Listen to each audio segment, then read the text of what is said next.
¿Qué onda, chamacos? Vamos a escuchar a Macarena Olona, una política española que se enfrentó a la ministra de Igualdad allá en España. Políticos así nos hacen falta en México. Escuchémosla. Con la venia, señor presidente. Ministra, buenos días. En una de sus primeras entrevistas, en agosto de 2020, ya como ministra de Igualdad, se preguntaba ¿qué es ser mujer? Y de forma retórica respondía: ¿cuánta talla de pecho tenemos que tener para ser hombre o mujer? ¿El sexo es solo los genitales externos o es también el nivel de hormonas tradicionalmente considerado por la biología masculina o femenina? ¿Es el sexo algo genético? Una ministra de Igualdad que no tiene ni idea qué es ser mujer, como para pretender que defienda nuestros derechos. Y a eso se ha dedicado durante estos 2 últimos años como ministra de Igualdad, a aniquilar todos los avances que las mujeres hemos conseguido históricamente, gracias a grandes mujeres que nos han precedido, pero también hombres, en la conquista de la igualdad en derechos, entre hombres y mujeres. Ministra, sé que me está escuchando. Ser mujer es nacer con sexo femenino. Y créame, nada tiene que ver con el tamaño de nuestros pechos.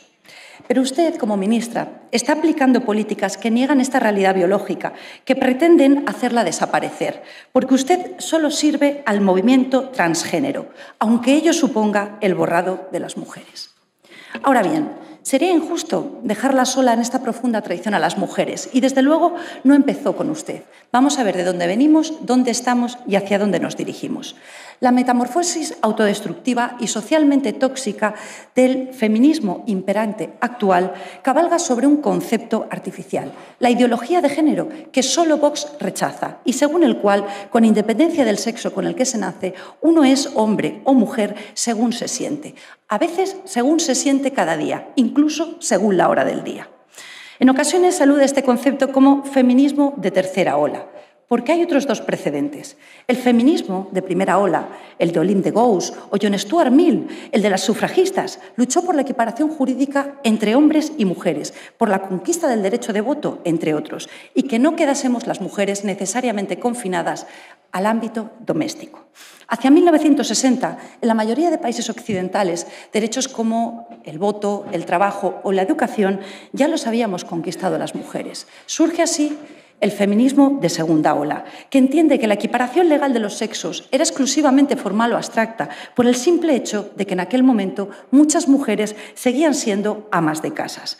Esta segunda ola feminista adquirió un tono antifamilia y un tono antimaternidad que no había tenido la primera ola. Para las nuevas feministas, la causa de la supuesta opresión de la mujer se encontraba en el ámbito privado, en nuestro rol, en el rol de las mujeres como madres y esposas. La obra de Simone de Beauvoir, especialmente, se caracteriza por el odio a la maternidad y la visión de la fertilidad femenina como una maldición. Y cito literalmente: engendrar, amamantar, no son actividades, sino funciones naturales. No hay proyecto personal en ello. Por eso la mujer no encuentra en ello motivo para una afirmación altiva de su existencia. Para este feminismo de segunda ola, la verdadera emancipación de la mujer solo llegaría cuando la mujer alcanzase la autosuficiencia económica, la realización profesional y rompiese la esclavitud de la maternidad. O como dijo nuevamente Simone de Beauvoir, y cito literalmente, cuando la mujer se incorpore a la producción y se libere de la reproducción. Entrevistada por Betty Friedan en 1975, llegó a declarar: no debería autorizarse a ninguna mujer a quedarse en casa para educar a sus hijos. Las mujeres no deberían disponer de esa opción, precisamente porque si existe, demasiadas mujeres la escogerán. Mientras las familias, el mito de la familia y el mito del instinto maternal no sean destruidos, las mujeres seguirán oprimidas. Pues bien, este es el contexto social en el que se nos ha educado a las mujeres de mi generación. Yo, mujer de 43 años en apenas unos días. Se nos ha inculcado que solamente se nos considera socialmente mujeres de éxito, solamente podemos considerarnos mujeres de éxito, auténticas mujeres, si alcanzamos el éxito profesional. En cambio, se ve como un demérito social, se ve como una tacha que una mujer quiera realizarse en el ámbito familiar y formar un hogar. A mi generación, socialmente, solo se nos perdona tener hijos después de haber alcanzado nuestra autosuficiencia económica. Lo que no nos dicen es que cuando conseguimos ese éxito profesional, llegamos extenuadas a casa por la noche después de jornadas interminables, día tras día, miramos alrededor y nos vemos solas en el sofá. Cuando queremos calentar nuestro hogar con el amor de una familia y suplir el eco de nuestra voz que golpea contra unas paredes vacías con el maravilloso llanto de un bebé. Lo que no nos dicen es que el reloj biológico es inexorable como el paso del tiempo. Y eso es lo que padecemos muchísimas mujeres en España cuando por fin intentamos ser madres, más cerca de los 40 que de los 20, una vez hemos alcanzado esas metas culturales que socialmente nos han impuesto y nos encontramos que ya no somos capaces de quedarnos embarazadas y las que lo que conseguimos llamamos a nuestros bebés bebé milagro. Este feminismo antimaternidad y antifamilia nos ha mentido a las mujeres. No nos ha contado que al final del camino que nos ha marcado solo hay soledad y que cuando se llega a la meta suele ser demasiado tarde porque el reloj biológico es inexorable como el paso del tiempo. ¿Y saben qué es lo peor?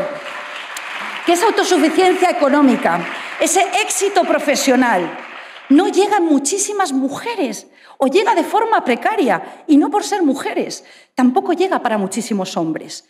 Sola, sin éxito profesional y sin posibilidades de formar una familia. Ese será el final del camino para muchísimas jóvenes en España. Ese está siendo hoy el final del camino para muchísimas jóvenes, hoy ya adultas, de mi generación y algo más mayores, que no han tenido la posibilidad de elegir, porque ustedes, todos ustedes, Partido Popular y Partido Socialista, con sus políticas, no les han permitido elegir. Tantas mujeres que creyeron lo que les dijeron, que el hombre era el enemigo, que no había que atarse a ningún hombre, que había que competir con él, disputarle el poder, romper todos los techos de cristal y que en el mejor de los casos, y eso, las privilegiadas triunfaron profesionalmente, pero que ahora a los 40, a los 50, a los 60 años se encuentran solas a las puertas de una larga vejez que será aún más deprimente porque no tienen una familia que les acompañe. Y entonces, solo entonces, cuando ya no hay marcha atrás, descubren que el feminismo, su feminismo, les ha estafado. Pero ya es demasiado tarde. La segunda ola feminista nos negó a las mujeres la familia y la maternidad, pero son insaciables y han ido más allá. El feminismo de tercera ola, el actual, el que usted impulsa como ministra de Igualdad, da un paso más allá y pretende eliminar nuestra identidad como mujeres, proceder a nuestro borrado, a lomos de la ideología de género. Aquí lo que se considera opresivo es el concepto mismo de la mujer, nuestra naturaleza femenina misma. Por eso niegan la realidad biológica del sexo y proponen la sustitución del concepto del sexo por el del género. La ideología del género niega la realidad biológica del sexo. El hombre, como ser humano, es un puro animal cultural cuya biología no cuenta. Al hombre y a la mujer se les puede construir socioculturalmente. Sí, se nace con unos cromosomas u otros y con genitales u otros, pero eso es solo un punto de partida modificable a voluntad del sujeto. La transexualidad es la culminación de la ideología de género. Y ahora usted dispone de 20.000 millones de euros para extirpar la naturaleza femenina, empezando en primer lugar por nuestros niños, haciéndoles adeptos al movimiento transgénero desde su más tierna infancia, en las aulas, cuando son más vulnerables.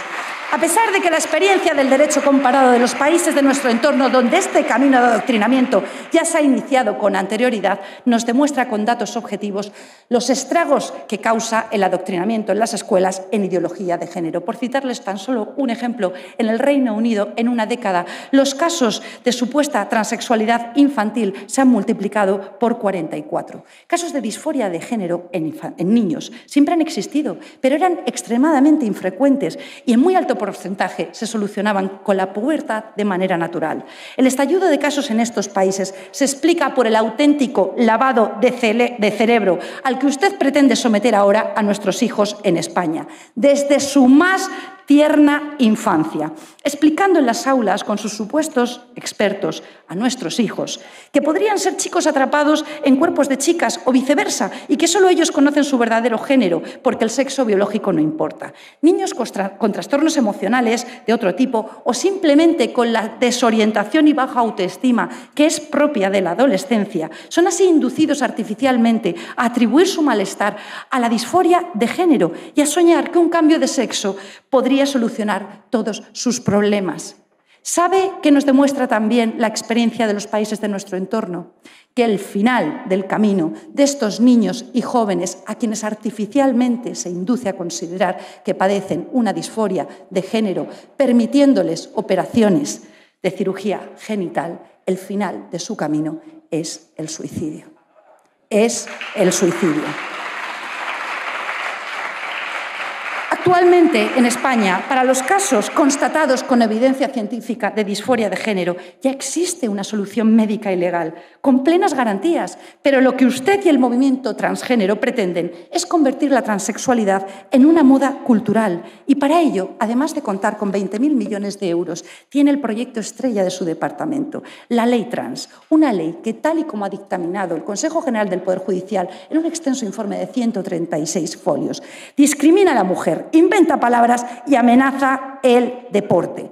Esta ley elimina la única garantía que podía evitar el fraude de ley y los evidentes efectos perversos que comporta, como que un varón, por el mero hecho de decir que se siente mujer, pueda participar en competiciones deportivas femeninas, acceder a recintos de acceso exclusivo para las mujeres o incluso un condenado por delitos de violación compartir celda con mujeres.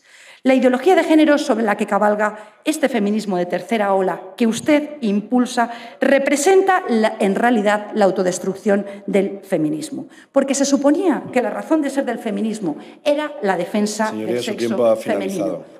Concluyo, señor presidente. Sin embargo, la ideología de género elimina los sexos, elimina el sexo femenino y con ello la lucha histórica por nuestros derechos. Concluyo para agradecer a las voces críticas femeninas que se han alzado para exigir su dimisión, su valentía, como Laura, Lucía Echevarría, Paula Fraga o Lidia Falcón. En esta Cámara, solo los 52 diputados de Vox nos oponemos a la ideología de género. Fuera de estas paredes privilegiadas, tenemos muy claro que no estamos solos. Gracias, señor presidente. ¡Bravo! A ver si aprenden legisladores mexicanos y pueblo mexicano con estos progresistas zurdos empobrecedores que lo único que quieren es destruir a la familia. Bueno, chamacos, pues ahí lo tienen. Esta política española que, mis respetos, los puso en su lugar. Ya los dejo y como siempre ya saben, si quieren se lo lavan y si no, pues no se lo laven. Adiós.